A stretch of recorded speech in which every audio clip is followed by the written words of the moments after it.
Obrigado, querido.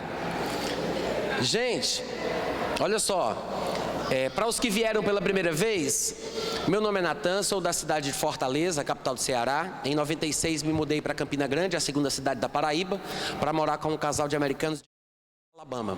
De lá fui para o Rio de Janeiro, passei mais ou menos 3 anos, casei com Ana, que está sentada, aliás, que está em algum lugar por aí desse recinto. E hoje moramos em Campina Grande e é de lá que nós viajamos pelo Brasil e outros lugares ministrando a palavra de Deus. É um privilégio para mim, eu me sinto muito honrado pelo convite e pela oportunidade de ter pessoas que queiram ouvir aquilo que Deus tem colocado no meu coração. E quero dizer que tenho dado o meu melhor para conseguir expressar as coisas que eu sei ou que eu penso que sei da melhor forma possível, né? Eu sei que nem sempre as pessoas entendem tudo que o pregador diz. Às vezes a culpa é do pregador, às vezes a culpa é de vocês mesmos. Então assim, tem muita coisa boa que você poderia compartilhar comigo e eu tenho certeza que seria uma bênção para a minha vida. Mas tem muita coisa que eu também sei que eu posso te abençoar com elas. Então fica com o coração aberto, porque como quem vai pregar sou eu falo e você escuta. Amém? Para os que não estavam presentes, as ministrações estão sendo gravadas. Muito provavelmente eu vou colocá-las em áudio no meu site.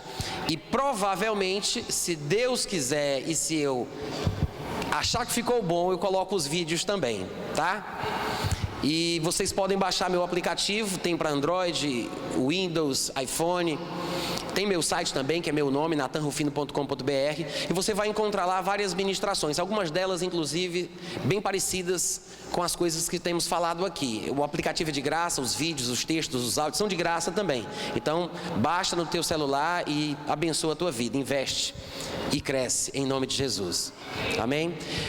Para os que estavam presentes, vocês sabem sobre o que nós estamos falando, amém? Estamos falando sobre a infância de Satanás. É isso? Não, estamos falando sobre casamento, sobre namoro, sobre divórcio, separação, desejo sexual, masturbação, pornografia, pecados sexuais, arrependimento. Que silêncio. Sobre tudo isso. E o melhor texto para falar sobre isso é 1 Coríntios capítulo 7, né? Eu não vou explicar porquê, mas quem estava presente já sabe. A Bíblia é uma revelação progressiva e existem bons textos no Antigo Testamento, mas devem ser utilizados à luz do que Deus nos revelou na época vigente, né? Estamos numa aliança superior, baseada em superiores promessas. As coisas que Deus tinha para revelar, Ele revelou, e hoje a compreensão é bem maior. Temos a luz de Deus em nosso coração e não podemos fazer como parece que grande maioria dos cristãos tem feito, desprezar o que Paulo diz. Alguns até dizem que desprezam de propósito, porque ele teve a coragem de falar em algumas ocasiões que era a opinião dele. Eu dou a minha opinião, não tenho palavra do Senhor. Digo isto, não, Senhor.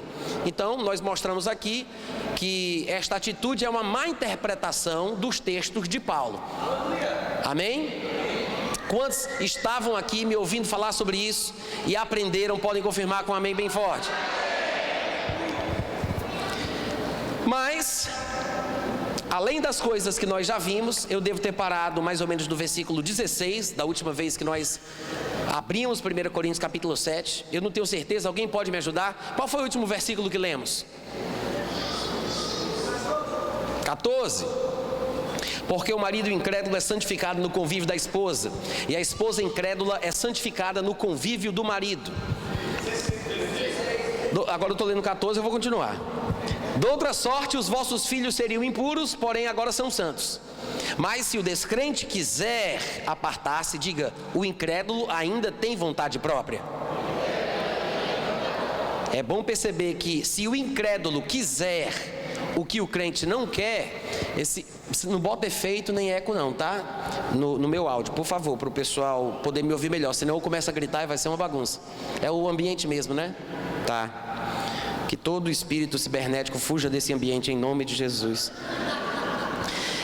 Versículo 15. Se o descrente quiser se apartar, ou seja, o descrente não aceita que o seu cônjuge fique agora servindo Jesus. Ele se converte, quer servir Jesus, e o incrédulo diz: aqui não, para mim não, na minha vida não. Ele tem esse direito, me deixem falar assim, ele tem a liberdade de não querer continuar casado com um crente. Eu sei que alguns de nós, que nos dizemos da fé, temos a mania de pensar que temos autoridade sobre a vontade dos outros. Nós não temos autoridade sobre ser humano nenhum. Amém, gente? Temos autoridade em nome de Jesus sobre os demônios, mas eu expulso o demônio, mas não controlo a vontade da pessoa. Vocês podem dizer amém no momento certo, viu? Não tem problema nenhum. Eu posso sim expulsar um demônio, mas eu não posso controlar o que a pessoa vai querer ou não. A pessoa tem a liberdade até de não acreditar em Deus, quanto mais não querer continuar casada com a pessoa que agora virou crente, né? Então Paulo, como um líder maduro, equilibrado e que deve ser observado, nós deveríamos prestar atenção na maturidade e no equilíbrio de Paulo ao apresentar pontos polêmicos. É muito importante. Paulo diz, o negócio é o seguinte: se o incrédulo consentir em conviver contigo que se converteu, não o deixe. Pode ser incrédulo como for, né? Pode viver chupando a chupeta do diabo como for, fumando cigarro, bebendo cachaça, o que for. Ele diz, se ele consente, se ele aceita, não deixe o marido. E por que o crente deve continuar com o incrédulo? Paulo explica, porque no convívio do crente que é santo, o incrédulo vai ser santificado. Então é a convivência que vai fazer com que o incrédulo se transforme, seja mudado. Por quê? Porque ele consente, ele está aberto, ele é uma pessoa que tem uma boa atitude para com o cristão, ele não se incomoda com isso, então já é meio caminho andado. Se você fizer a sua parte, você provavelmente vai ganhá-lo, porque pela sua influência ele vai ser santificado. Agora, como nós não temos autoridade sobre a vontade dos homens, Paulo diz do outro lado, se ele quiser se apartar, que se aparte. Porque em tais casos, não fica sujeito nem o irmão nem a irmã aos votos matrimoniais, ele não fica sujeito a ter que viver essa vida subserviente, tendo que ir atrás do marido incrédulo que lhe abandonou. Ela não fica, a pessoa crente não fica subjugada a essa situação desastrosa, angustiante, que não é culpa sua, porque não foi ela que se apartou do incrédulo. Foi o incrédulo que se apartou dela. Não foi ela que fez tudo para o incrédulo não suportar mais, para ela ir embora. Foi o incrédulo quem não quis. Irmãos, o crente não deve colocar o incrédulo para correr. Não é uma atitude cristã. Se é marido, se é esposa, está casado, ele consente, então faça tudo para salvar essa alma, né? E para também melhorar o seu casamento. Agora, se o descrente quiser se apartar, tudo bem. Nesses casos, em tais casos, você só se encaixaria nesse caso se fosse o incrédulo que tivesse tomado a iniciativa de sair da casa, de abandonar o lar. Não adianta o crente fazer o inferno na vida do incrédulo, para ele não aguentar mais conviver com essa crente chata, para depois ela dizer que foi ele que lhe deixou. Cadê o amém, gente? Então, é um caso muito específico. Aí ele fala que não fica sujeito à servidão, porque Deus nos chamou para a paz. Pois como sabes, ó mulher, se salvarás o teu marido? Ou como sabes, ó marido, se salvarás a tua mulher? O que confirma que nós que somos crentes não temos garantia de que os nossos parentes serão salvos. Porque existe um ranço religioso que traz a ideia de que os parentes estão debaixo da promessa, né? Não, está debaixo da promessa. Não é salvo ainda não, mas está debaixo da promessa. Gente, não há promessa nenhuma de que os seus parentes serão salvos. Ah, mas eu pensei que tinha uma promessa de salvação para os meus parentes. Na verdade é o seguinte, se você se converteu e você prometer que não vai estragar tudo, pode ser que pela convivência você os ganhe. É a única promessa que tem. Se você prometer que não vai estragar tudo, pode ser que você os ganhe. Promessa para a salvação não tem, porque cada um dará contas de si mesmo diante de Deus. Amém, irmãos? Essa questão de pensar que existe uma promessa da salvação é uma má interpretação de Atos 16:31, quando o carcereiro pergunta a Paulo e Silas: que devo fazer para ser salvo? Algumas pessoas pensam que seria salvação de uma punição romana, porque ele não teria feito o seu serviço como convém. Mas a ordem que ele recebeu era para prender Paulo e Silas com toda a segurança, e eles não tinham ido embora. Paulo disse: estamos todos aqui, ninguém fugiu.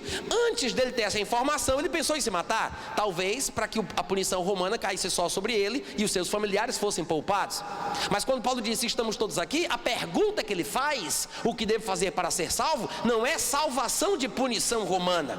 Ele está falando sobre salvação eterna. Como é que a gente sabe? Porque ele se ajoelha aos pés de Paulo. Lembre que Paulo foi preso porque anunciava o caminho da salvação. Lembra que ele curou, expulsou o demônio daquela adivinhadora? E foi por isso que ele foi parar na prisão? O homem sabia qual era a fama de Paulo. O que é que a adivinhadora respeitada da cidade falava? É o homem de Deus que anuncia o caminho da salvação. Quando tem um terremoto, na cabeça do carcereiro, quem tinha feito o terremoto era Paulo de propósito. O carcereiro pensava que Paulo, com os seus poderes, tinha feito o terremoto. Então ele se ajoelha, demonstrando pela expressão corporal reverência, reconhecimento, e fala: meu Deus do céu, o que é que eu tenho que fazer para ser salvo? Só que o carcereiro provavelmente não estava sozinho ali. Ele estava em casa dormindo, que deveria ser um anexo à prisão. E quando teve o terremoto, não só ele acordou, como os parentes que estavam dormindo também. E não só ele veio, como os parentes devem ter vindo também. Porque a Bíblia diz que Paulo disse: crê no Senhor Jesus e serás salvo. Mas ele não falou só para ele. Gente, todo bom evangelista sabe aproveitar a oportunidade. Se eu estiver pregando para um amigo meu e os parentes dele estiverem presentes, eu não falo só para ele, eu falo com ele, abençoando todo mundo. Foi o que Paulo fez. Ele disse: crê no Senhor Jesus e serás salvo, tu e toda a tua casa.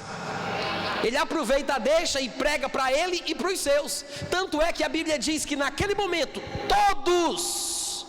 todos, ele e os seus, creram, se alegraram e todos foram batizados. Todos. Depois você lê lá em Atos capítulo 16. Então quando Paulo disse isso, não é porque ele estava dando uma palavra de sabedoria, não era uma revelação do que aconteceria no futuro, não era uma predeterminação e nem furo de reportagem profética. Paulo estava dizendo para eles: se vocês crerem, vocês serão salvos. Porque estava todo mundo ali, ouvindo. Depois você vai ver lá que está escrito: todos ouviram, todos creram, todos foram batizados e todos estavam alegres por terem crido no Senhor. Todos. Não há promessa para a salvação. É por isso que Paulo diz: da onde, mulher, da onde? Da onde que tu sabe se vai salvar o teu marido? Diga: eu não sei. Diga: eu não sei.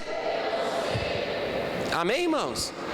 Eu sei que na maioria das vezes, nas nossas igrejas cristãs, estamos sempre dispostos a falar aquilo que sabemos e confessamos as coisas que sabemos, mas de vez em quando é bom também falar o que nós não sabemos e reconhecer que tem coisas que nós não sabemos. Eu sei que tem coisas que eu sou, mas tem coisas que eu não sou. Tem coisas que eu sei e tem coisas que eu não sei. E insistir para querer saber tudo vai trazer desgraça para a minha vida, porque pelo que eu vejo tem coisa que eu tenho que não saber. Amém, gente? Eu me lembro de João Batista, quando perguntaram para ele: tu és o profeta? Ele disse não. Tu és Elias? Ele disse não. Tu és o Cristo? Ele disse não. Irmãos, ele expressou a sua convicção sobre o que ele era, dizendo 3 coisas que ele sabia que não era. Às vezes você precisa ter convicção do que você não é, e você tem que saber que não sabe. Amém? Não pensa que porque você nasceu de novo e tem o Espírito Santo você vai saber de tudo, que Deus vai te revelar, porque Ele te anunciaria as coisas que haveriam de vir. Isso não significa que você agora virou onisciente. Você não vai saber de tudo. Tem coisas que você não tem como saber. Uma delas é: se salvarás o teu marido. Tu não sabe, criatura. Não sabe. Paulo disse: da onde, mulher, tu tirou essa ideia louca, maluca? Da onde? Da onde tu sabes se salvará o teu marido? Como tu sabes, ó marido, se salvará a tua mulher? Diga assim comigo: não tem como saber. Amém, gente? Glória a Deus. Paulo diz no versículo 17: ande cada um segundo o Senhor lhe tem distribuído, cada um conforme Deus o tem chamado. É assim que ordeno em todas as igrejas. Presta atenção. Paulo ele vem falando aqui sobre as questões de relacionamento. E quando chega nesse momento, ele vai abrir um parêntese. E vocês devem saber, por já terem lido o texto, que ele vai falar sobre circuncisão e incircuncisão, sobre ser escravo e sobre ser livre. Na verdade, ele abre esse leque, dá o exemplo, mas ele quer, na verdade, voltar para a questão do casamento. Foi o casamento que o fez tocar nestes pontos, que tem algumas verdades paralelas ao assunto que ele aborda no capítulo. E depois que ele falar sobre isso, ele vai voltar para o casamento. O casamento levou ele para lá e de lá ele volta para o casamento. Então veja que ele vai repetir 4 vezes, aproximadamente 4 vezes, uma expressão muito semelhante. E eu vou pular entre os versículos onde ele repete a expressão, com palavras levemente diferentes. E eu quero que você observe que ele tem uma tônica nesse momento aqui. No versículo 17 ele diz: cada um ande conforme, ande cada um segundo o Senhor lhe tem distribuído. E depois fala, cada um, ou seja, cada um ande cada um conforme Deus o tem chamado. No versículo 20 ele diz, depois que ele dá o exemplo da circuncisão e incircuncisão, ele fala, cada um permaneça na vocação em que foi chamado. Aí ele fala sobre ser escravo, sobre ser livre. Aí no versículo 24 ele diz, irmãos, cada um permaneça diante de Deus naquilo que foi chamado. Aí no versículo 25 ele vai entrar no assunto de virgens. E no 26 ele fala, considero por causa da angustiosa situação presente ser bom para o homem permanecer como está. Quantos aqui, juntamente comigo, percebem uma semelhança entre as frases que nós lemos aqui? Não é praticamente a mesma coisa? Paulo não está enfatizando, repetindo um mesmo ponto? É como se ele quisesse mostrar que se a pessoa se converte numa determinada situação, ela não deve se preocupar com os detalhes da situação na qual ela se encontra quando se converte. Ele dá 2 exemplos, um deles é a questão da circuncisão. No versículo 18 ele diz, por exemplo, foi alguém chamado estando circunciso? Não tem problema, não desfaça a circuncisão. Foi alguém chamado estando incircunciso? Também não tem problema, você não precisa se circuncidar. A circuncisão, na verdade, em si, não é nada. A incircuncisão também, nada é. O que vale mesmo é guardar as ordenanças de Deus. Aí ele repete a frase, cada um permaneça na vocação em que foi chamado. Depois do 21 ele fala, outro exemplo, foste chamado sendo escravo? Não te preocupes com isso, pois se ainda podes tornar-te livre, aproveita a oportunidade. Pessoas naquela época que eram escravas de outras, Paulo disse, não se preocupe com a sua situação social, mas se surgir uma oportunidade de você se tornar livre, pega a benção. Irmãos, se um escravo, ao receber Jesus, não precisa se preocupar com a sua situação, eu tenho certeza que isso se aplica na tua vida também. Você não deve viver preocupado com os problemas que você enfrenta no seu casamento. Amém? Né? Ele fala, tenha calma, e ele dá esses 2 exemplos falando exatamente isso. Em relação ao escravo, ele diz, não se preocupe, se tiver uma chance de se tornar livre, aproveita a oportunidade, pega a bênção. E no 22 ele diz, porque o que foi chamado no Senhor, sendo escravo, na verdade é livre em Cristo. E da mesma forma, o que é chamado estando livre, este é um verdadeiro escravo do Senhor Jesus. Quantos escravos, eu sei que parece ser uma pregação muito forte falar sobre ser escravo, porque hoje em dia todo mundo quer confessar que é livre, mas dizer que é escravo, que é bom, ninguém quer, né? Mas eu quero saber aqui, quem tem coragem de levantar a mão e de dizer, eu sou escravo de Jesus? É a graça de Deus que te dá a capacidade de ser escravo de Cristo. Amém, irmãos? Escravo de Cristo Jesus. E ele continua, por preço fostes comprados, não vos torneis escravos de homens. Ou seja, que as situações nas quais nós nos encontramos quando nos convertemos, não sejam mais importantes para nós do que o Senhor Jesus. Não vamos nos oprimir por causa das relações que temos com as outras pessoas, questões sociais, circuncisão, incircuncisão, ser escravo, ser livre, o marido é crente, não é? Ele diz, se preocupa com Deus, deixa isso para lá. No versículo 24 ele fala, irmãos, cada um permaneça diante de Deus naquilo em que foi chamado. É uma repetição. E no 25 ele vai entrar na questão da virgindade. Versículo 25, como é que diz na sua versão? Quem aqui diz as virgens mulheres? Quem diz as virgens mulheres? Alguém tem aí uma versão que diga aos virgens, as pessoas virgens? Alguém tem? 1, 2, 3, 4, algumas pessoas. Por que essa confusão? Na verdade, vai aparecer mais confusão ainda com a mesma palavra mais para frente, porque ela vai ser traduzida também como noiva. Vão colocar a palavra filha. Daqui a pouco vai chegar o momento em que eles vão sugerir a tradução ou a inserção da palavra filha dentro do contexto. Por quê? Porque a palavra que foi traduzida aqui por virgem causa uma certa confusão. Gente, e é bom que a gente saiba que essa confusão é de Deus. Eu vou explicar, tá? Eu vou explicar. Lembra que lá em Gênesis capítulo 11, versículo 7, a Bíblia diz que foi Deus quem causou a confusão das línguas? Só os vivos, por favor, sem tumulto. Lembra disso? Que foi Deus quem causou a confusão das línguas? Sabe o que significa isso? Tudo que Deus faz é muito bem feito, inclusive a confusão. É por isso que é complicado, às vezes, você traduzir certas coisas de um idioma para outro. Existem palavras em um idioma que você não tem um paralelo adequado, conveniente no outro idioma. Em português, por exemplo, nós não temos uma certa palavra que traduza ou que reflita uma experiência que todos nós temos e não sabemos como falar sobre isso. Sabe aquelas ocasiões em que você está numa situação que parece que você já viveu, já passou, já sentiu aquilo? Quem aqui já passou por isso? Não existe uma palavra no português para isso. Nós pegamos uma palavra emprestada do idioma francês, déjà vu, que significa eu já vi, já visto, já passei por isso. Quem já ouviu falar de déjà vu, déjà vu? É uma palavra francesa, a gente pega emprestado, não é nossa, porque no português não tem. Às vezes não dá para traduzir, porque as línguas contêm riquezas. Então o que é que determina o significado real da palavra? O contexto. O contexto é o que determina. Essa palavra, ela pode ser traduzida e aparece assim em alguns lugares do Novo Testamento, como virgindade. Às vezes que se fala aos homens, e isso fica bem claro no texto, aí eles sem problema nenhum traduzem por castos, indicando que são homens. E às vezes é simplesmente virgem, mas é o contexto que determina se é um virgem homem, se é uma virgem mulher, ou se a palavra é para ser traduzida como virgindade. Por exemplo, a mesma palavra aparece lá em Apocalipse capítulo 14, versículo 4. Eu vou ler para vocês verem como é que é. Diz assim: são estes os que não se macularam com mulheres. Já ficou claro que está falando então com homens. São homens, está implícito.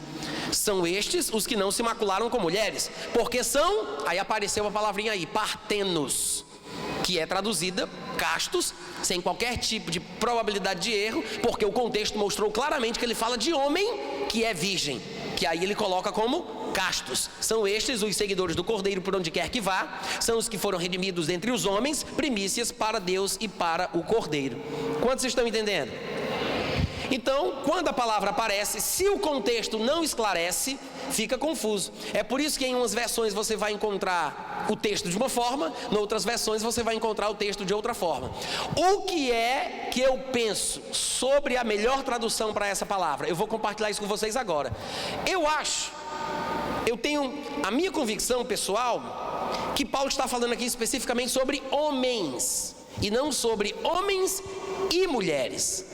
Eu vou ler o contexto e depois vou explicar. Você vai observar o porquê que eu penso isso. Ele diz, com respeito, e eu já vou colocar a minha interpretação, tá? Com respeito aos homens que são virgens, porque até agora ele não vinha falando sobre homens virgens. Ele falou sobre solteiros, se eu não me engano, lá no versículo 8, ele falou sobre solteiros e viúvos, mas sobre virgens não. Há uma diferença entre ser solteiro e ser virgem.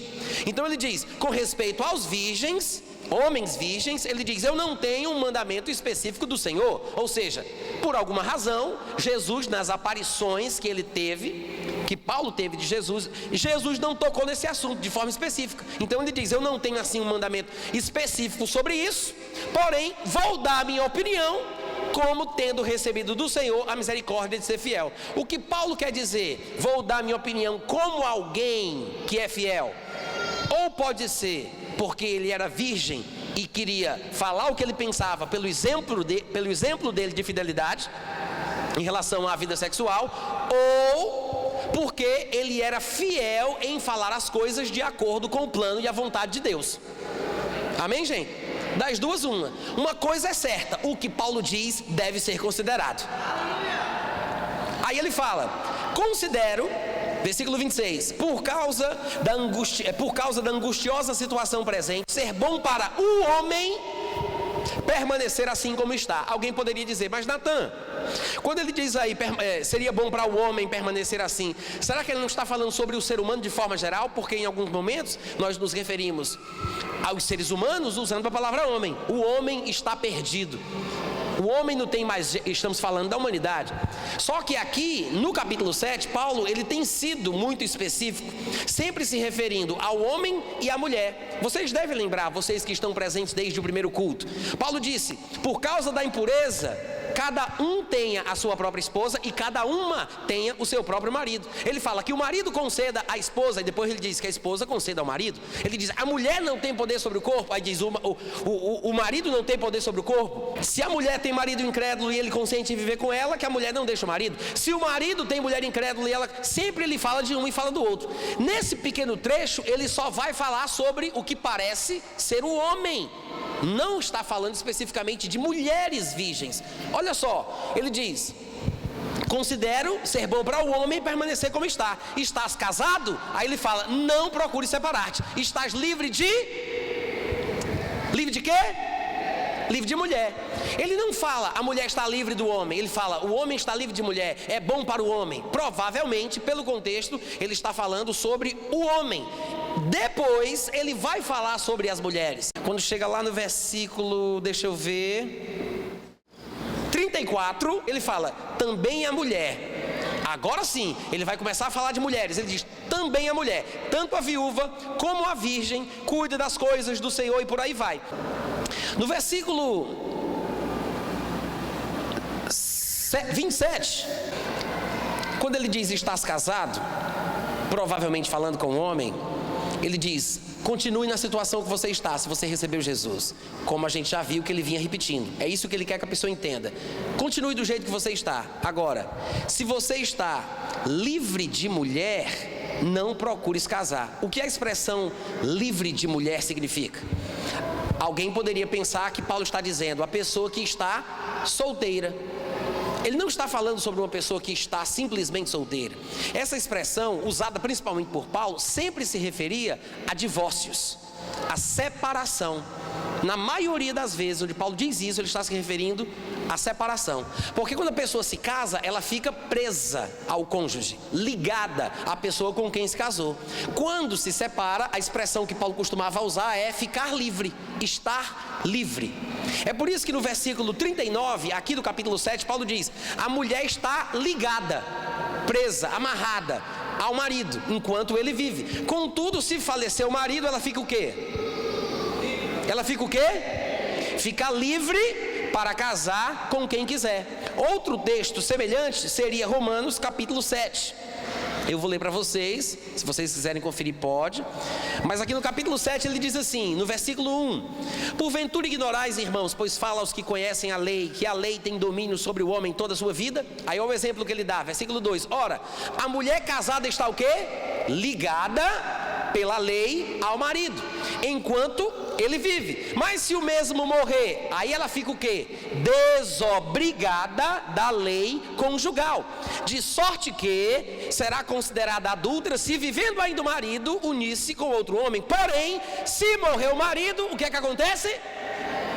O que é que acontece? Estará livre dos votos matrimoniais, estará livre da lei, livre do marido. Enquanto o marido vive, ela está ligada, presa, amarrada ao marido. Mas se o marido morrer, ela fica livre do marido. Então, quando Paulo está dizendo, estás casado, não procure separar-te, ele está falando sobre um homem casado que não deve se divorciar. E depois ele fala, estás livre de mulher. A expressão usada por Paulo se referia, um dia você já foi casado, mas agora não é mais. Estar livre de mulher é porque aquele homem, aquela pessoa tinha sido casada e agora estava separada, divorciada. Os irmãos entendem? Então olha só, o versículo 27 novamente. O que é que Paulo está falando aqui? Em outras palavras, Paulo está dizendo assim, estás casado? Não procure se separar. Se separou? Não procure se casar. É isso que ele está dizendo. Estás casado? Não se separe. Se separou? Não se case. Ele quer que a pessoa faça o quê? Fique na condição que ela estava quando se encontrou com Jesus. Alô? Agora tem um detalhe importante para que as pessoas não pensem: eu me separei, quer dizer então que eu não devo me casar? Paulo, ele está dando a sua opinião e deve ser analisada com bastante carinho. Opinião, conselho, não é sinônimo de mandamento. Em alguns lugares ele diz quais são as ordens. Há ordens aqui no capítulo 7, mas também há momentos em que Paulo expressa a sua opinião, o seu ponto de vista, o que ele acha que é melhor. Mas ele, como um líder maduro, não impõe sua opinião na vida de ninguém. Amém, gente? Agora, especificamente nessa porção aqui das Escrituras, Paulo está falando no versículo 26 o seguinte: 26, eu considero, por causa da angustiosa situação presente, ser bom para o homem permanecer assim como está. Ou seja, está casado, não se separe. Se separou, não tenta se casar de novo. Por quê? Por causa da angustiosa situação presente. Veja que essa expressão, por causa da angustiosa situação presente, é diferente do que ele disse no versículo 2. Por causa da impureza, é bom que cada um tenha a sua esposa e que cada uma tenha o seu marido. É uma declaração diferente da outra. Quantos estão entendendo? Na primeira declaração do versículo 2, Paulo está falando o seguinte: se você não consegue se controlar, se você não tem domínio próprio suficiente, se você percebe que vai pecar, se você já tem pecado, é melhor se casar do que viver abrasado. Por causa da impureza, é bom, é melhor que cada um tenha a sua esposa e que cada uma tenha o seu marido. Só que agora ele não está falando que a pessoa deve se manter no estado em que ela se encontra por causa da imoralidade, da impureza. Ele fala por causa da angustiosa situação presente. E eu acredito que isso aqui é uma coisa muito específica, vivida por Paulo e pelos cristãos desta época, porque eles estavam debaixo de tremenda perseguição. A perseguição nessa época era muito grande. Muitos cristãos estavam sendo encarcerados, mortos, traídos, perseguidos. E, irmãos, numa situação, vamos colocar assim, de guerra civil num país, ou de perseguição ferrenha contra você, a sua fé, você não consegue viver em paz como convém. Não dá para ter um romance nos padrões da palavra, não dá para poder ter um filho em paz, não dá para criar os seus filhos e viver com a sua família no seu lar. Você está sendo perseguido o tempo inteiro. Muitas vezes você tem que ficar disfarçado, você tem que fugir de uma cidade para outra. A qualquer momento você pode morrer. Em situações angustiosas como estas, não dá para ter uma vida normal. É por isso que Paulo dizia: orem pelas autoridades, orem pelos que estão em posição de eminência, para que possamos ter uma vida tranquila. Porque se eles nos perseguirem, tudo vai ter que virar de ponta cabeça. Então eu acho que Paulo aqui nesse pedaço não está se referindo à imoralidade do mundo, mas sim à perseguição que os cristãos estavam enfrentando. Me lembra muito os conselhos de Jesus lá em Mateus 24, do versículo 15 em diante, quando ele falava sobre o período em que o anticristo se revelasse entrando no templo em Jerusalém. Jesus disse: quando pois virdes, Mateus 24, 15, quando pois virdes o abominável da desolação, do qual falou o profeta Daniel no lugar santo, falando do templo, quem lê entenda, então, olha o que Jesus fala: os que estiverem na Judeia, fujam para os montes. Por que ele diz quem estiver na Judeia? Porque o templo no qual o anticristo vai entrar está na Judeia. Então, quem estiver na Judeia vai ser prejudicado. É bem provável que Jesus aqui se referisse especificamente aos judeus, que vão ser fortemente perseguidos pelo anticristo. Mas a razão dele citar a Judeia é porque o anticristo estará na Judeia. Então ele fala: então os que estiverem na Judeia, fujam para os montes. Quem estiver sobre o eirado, nem desça para pegar uma capa se tiver frio. Ele diz: nem desça para pegar a capa. Não, desculpa, eu misturei dois versículos. Versículo 17: quem estiver sobre o eirado, não desça para tirar alguma coisa de casa. Quem estiver no campo, não volte atrás para buscar a capa. O que é que Jesus está querendo dizer?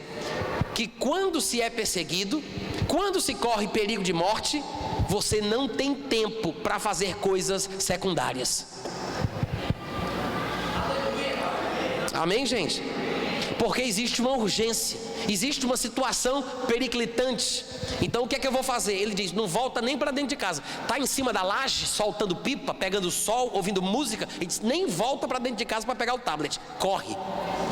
Está no campo, não vai nem pegar um sobretudo se estiver frio. Ele diz: dali de onde você está, foge. E ele diz: ai das que estiverem grávidas. Por quê, gente? Por quê? Como é que uma grávida vai correr, pelo amor de Deus? E as coisas que ela tem que pegar, a alimentação, meu irmão, é muito sofrimento. Aí Jesus fala mais: orai para que a vossa fuga não se dê no inverno nem no sábado. Por quê? Porque em Judá, na Judéia, em Jerusalém, no dia de sábado, tudo para. É cultural. Os elevadores não funcionam, os transportes públicos não funcionam, a cidade para. Como é que tu vai fugir num dia que está tudo parado? Então Jesus disse: ore para que não seja num sábado, nem no inverno, porque é muito difícil andar na neve. E ele fala mais: porque nesse tempo haverá grande tribulação, como desde o princípio do mundo até agora não tem havido e nem jamais haverá. Ou seja, em momentos de situações angustiantes, não dá para pensar, gente, em ficar de tititi. É por isso que Paulo diz: olha, sinceramente, eu considero, por causa da angustiosa situação presente, ser bom para o homem permanecer do jeito que está. Está casado? Não se separa. Acabou de se separar? Não se case. Fica do jeito que está, porque a situação está difícil. Amém, gente? Amém. Versículo 27. Estás casado? Não procure separar-te. Estás livre de mulher? Ou seja, você se separou, como a gente já viu, 1 Coríntios 7, 39, Romanos capítulo 7, versículo 3 em diante, ele fala: estás casado? Não se separe. Estás livre de mulher? Ou seja, estás separado? Não procures casamento. Falando de homens. Mas, se te casares, ou seja, eu estava casado, me separei, ou seja, fiquei livre de mulher. Se eu me casar, eu vou estar pecando porque não estou fazendo o que você acha que é melhor? Ele disse: não, se você se casar, não é problema não. Eu estou dando a minha opinião.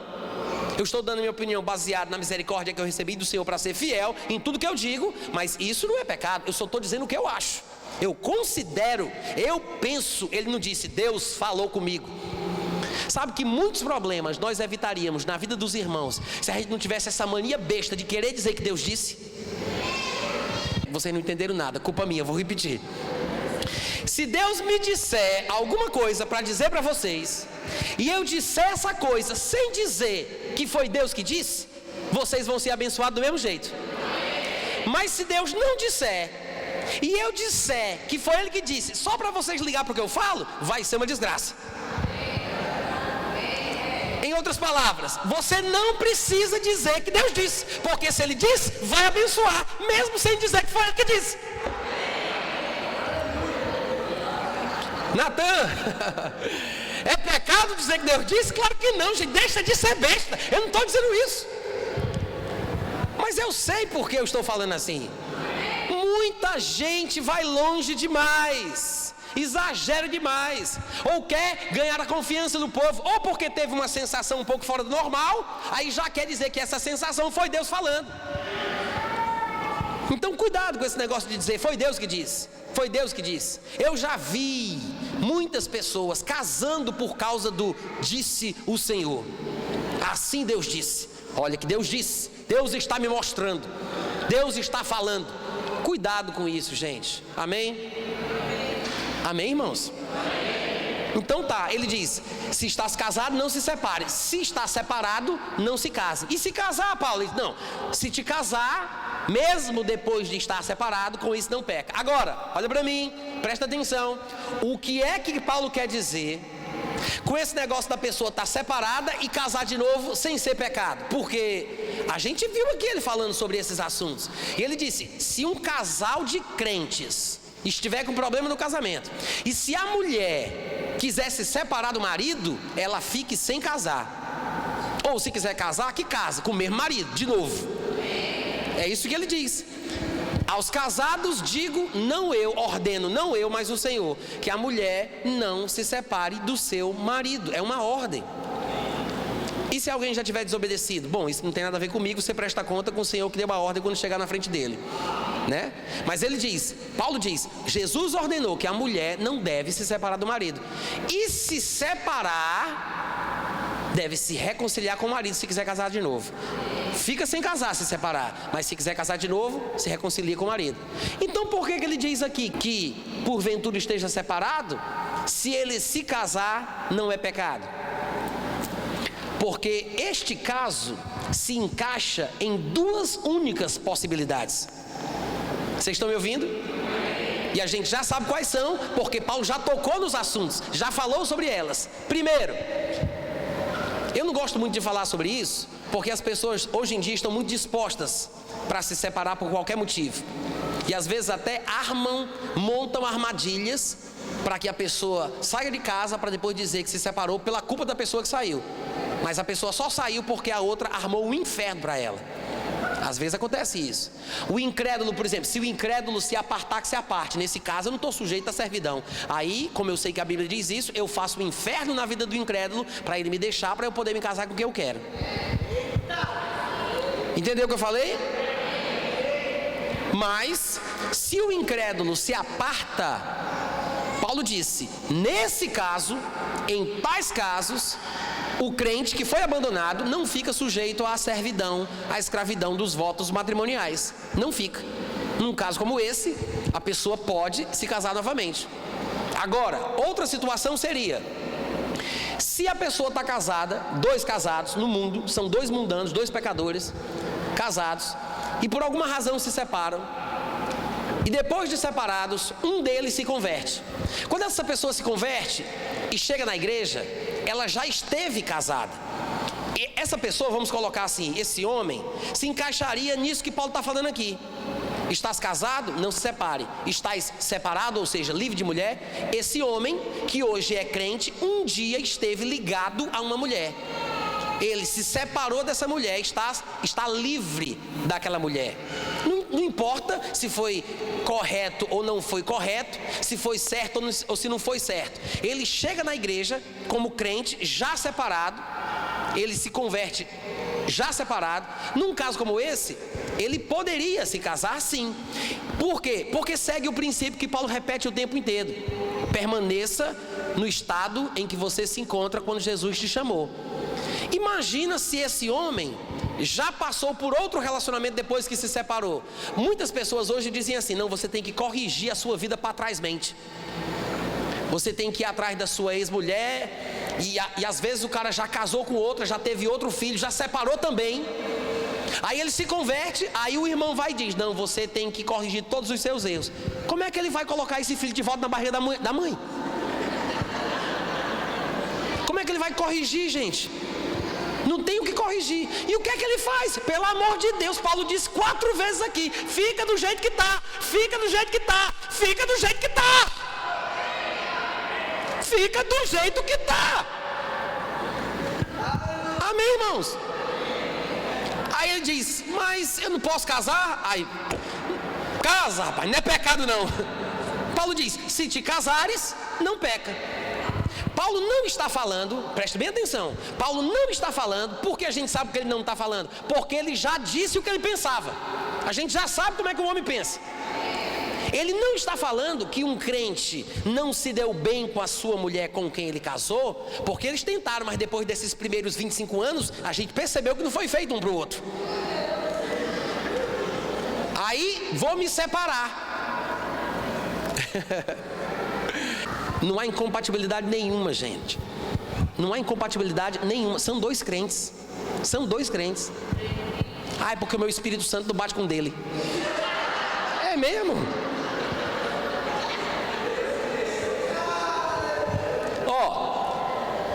Se fosse uma pessoa que não recebeu Jesus e que vem para a igreja só para visitar, eu não dizia nada não, né? Porque afinal de contas, um crente que é nascido de novo é filho de Deus. E uma pessoa que não se converteu e que não recebeu Jesus é filho do diabo. Então tem um problema familiar aí, porque a pessoa tem que lidar com o sogro dela, que é Satanás. É difícil, não é fácil. Mas, gente, sinceramente, tenha vergonha na cara, dois crentes. Ah, Natan, você está dizendo isso porque você nunca teve problema. Eu sempre tive problema. Na área de sexualidade, de relacionamento, está aqui minha esposa que não me deixa mentir. Eu sempre tive problema, mas a questão não é você se esconder atrás do problema, usar o problema para tornar a coisa pior. Irmãos, já estava previsto na Bíblia que crente iria pecar. Já estava previsto. Está escrito: eu estou dizendo estas coisas para que não pequeis. Mas se todavia alguém pecar, já temos provisão para isso. Já estava previsto que os crentes iriam pecar. O maior problema na vida cristã não é o pecado em si, mas é como eu me comporto quando o pecado é descoberto. Como é que você reage? O que é que você faz? É tão bíblico viver sem pecar, quanto é bíblico confessar o pecado e deixar de fazer. Ah, mas eu tenho um problema muito grave. Irmãos, Deus pode mudar isso. Deus pode mudar isso. Tem jeito para os casamentos carnais, tem jeito para a carnalidade. Agora, cada um tem que fazer por onde, cada um tem que fazer a sua parte. É preciso esforço. Casamento não é ficar deitado em berço esplêndido ao som do mar e à luz do céu profundo. Não é. Não é. Você pode perguntar a qualquer pessoa que está casada há 20 e 30 anos, pode perguntar. Se não forem fingidos, se não forem hipócritas, eles vão dizer para você: é difícil, é difícil. Uma vez eu estava ouvindo um pregador norte-americano chamado Mark Gungor, e ele é bem engraçadinho, cheio de piadas, bem inteligente, bem ungido também. Mas ele falava uma coisa e eu achei bem engraçado. Ele disse que uma vez, conversando com algumas pessoas, as pessoas perguntaram: mas vocês são casados há tanto tempo e você nunca teve vontade de se separar? Você nunca pensou em divórcio? Olha aqui para mim que é mais negócio, gente. Psst, oi, ei, olha essa concorrência para cá. Perguntaram para ele: vocês são casados há tantos anos, vocês nunca pensaram em divórcio? Aí o Mark Gungor respondeu: bom, em divórcio eu nunca pensei não, mas em assassinato várias vezes.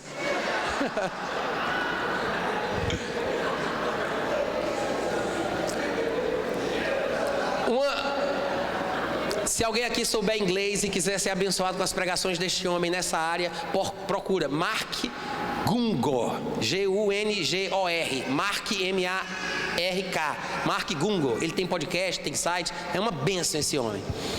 Mas uma amiga minha uma vez me explicou isso, e desde então eu tenho usado essa regra para ensinar as pessoas que gostam de me ouvir.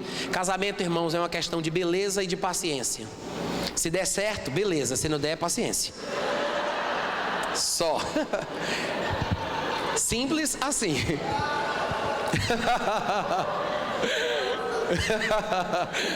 Quantos estão aprendendo alguma coisa hoje à noite? 27. Estás casado? Não procure separar-te. Estás livre de mulher? Estás separado? Não procures casamento. Mas se te casares, com isso não pecas. Ele não poderia estar falando de um crente que se separa da sua esposa, que também é crente, porque para estes ele já disse: não se separe do seu marido, não se separe da sua esposa, e é uma ordem de Jesus. E se separar? E se separar? Ele não disse: bom, se te casares com isso não peca. Para estes que são crentes e se separam, ele diz: não se case. Mas se quiser se casar, se reconcilia com o marido. É para esses que são crentes, é isso que ele diz. Amém, gente? Está claro?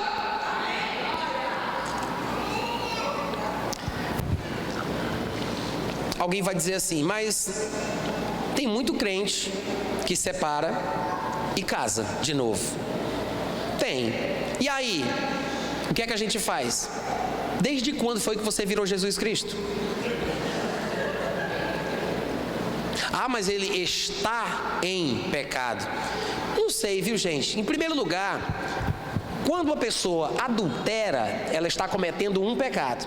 Mas se essa pessoa se arrepende e vive corretamente, essa pessoa não está em pecado.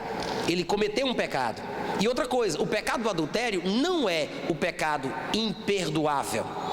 Só que, quando uma pessoa se separa da outra, se une com outra mulher, mesmo fora dos padrões da palavra, porque a vontade de Deus é que os crentes continuem casados e não se separem, mas quando uma pessoa se separa da outra e se junta com uma segunda pessoa, e ela não está vivendo com as duas ao mesmo tempo, não é a mesma coisa que adultério.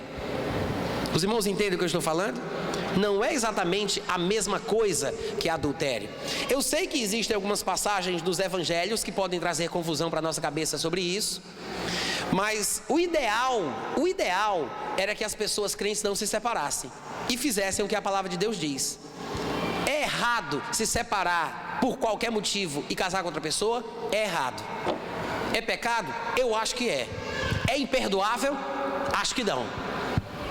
Como é que a gente vai fazer para julgar isso? Não chegou a hora da gente julgar ainda. Mas quando os segredos dos corações, quando o Senhor Jesus se manifestar, aí nós julgaremos o mundo e julgaremos os anjos. Mas por enquanto, não compete a gente julgar a vida de ninguém. Jesus julga. Jesus julga. Amém? Mas, infelizmente, muitas situações reais hoje em dia têm acontecido assim. Sabe como é que eu gosto de interpretar isso? Ainda que eu nem sei se Jesus permite ou não. Nem sei se Jesus vai me repreender ou vai me elogiar quando eu chegar no céu. Mas eu interpreto isso da seguinte forma: eu tenho misericórdia, eu tenho compaixão. Por quê? Porque errar é ruim. Ninguém, nenhum crente gosta de cometer pecado, de fazer uma coisa errada. E é bom que o crente se sinta mal quando peca, porque o crente que peca e se sente bem, isso é mal. Mas se o crente peca e se sente mal, isso é bom. É bom. Só que se a pessoa faz uma coisa que é fora do padrão da palavra, como por exemplo, se separa da sua mulher que é crente, ele é crente, separa da mulher que é crente, casa com outra pessoa, é uma coisa que Jesus Cristo não aprovou, é uma coisa que Paulo disse que não é para fazer. Ela vai viver eternamente com essa sensação de que alguma coisa está errada. É como se estivesse lavando os pés com as meias dentro. Lavando as meias com os pés dentro. Amém? Amém, gente? Não temos ainda corpos glorificados. Então o que acontece?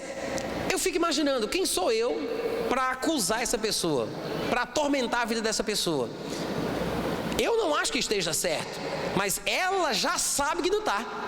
Eu não preciso dizer para ela. Se ela nasceu de novo, ela sabe que preferia ter ficado casada. Ela só separou porque não conseguiu. Gente, há uma limitação no nível espiritual de cada um. Nós estamos crescendo e há pessoas que estão em umas fases diferentes das outras.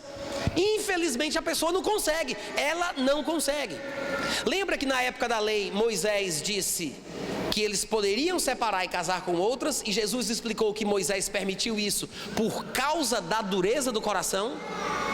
A primeira interpretação para a expressão dureza de coração é que eram pessoas que não tinham nascido de novo, que quando se nasce de novo, o seu coração não é mais duro e você pode conviver com a sua mulher até o fim. Existe uma graça, existe uma nova natureza, o seu espírito foi recriado, o coração duro saiu, você não precisa mais fazer o que Moisés permitia. Agora, sabe qual é o problema? A gente se esquece que tem muito crente, muita gente boa, que acaba endurecendo o seu coração.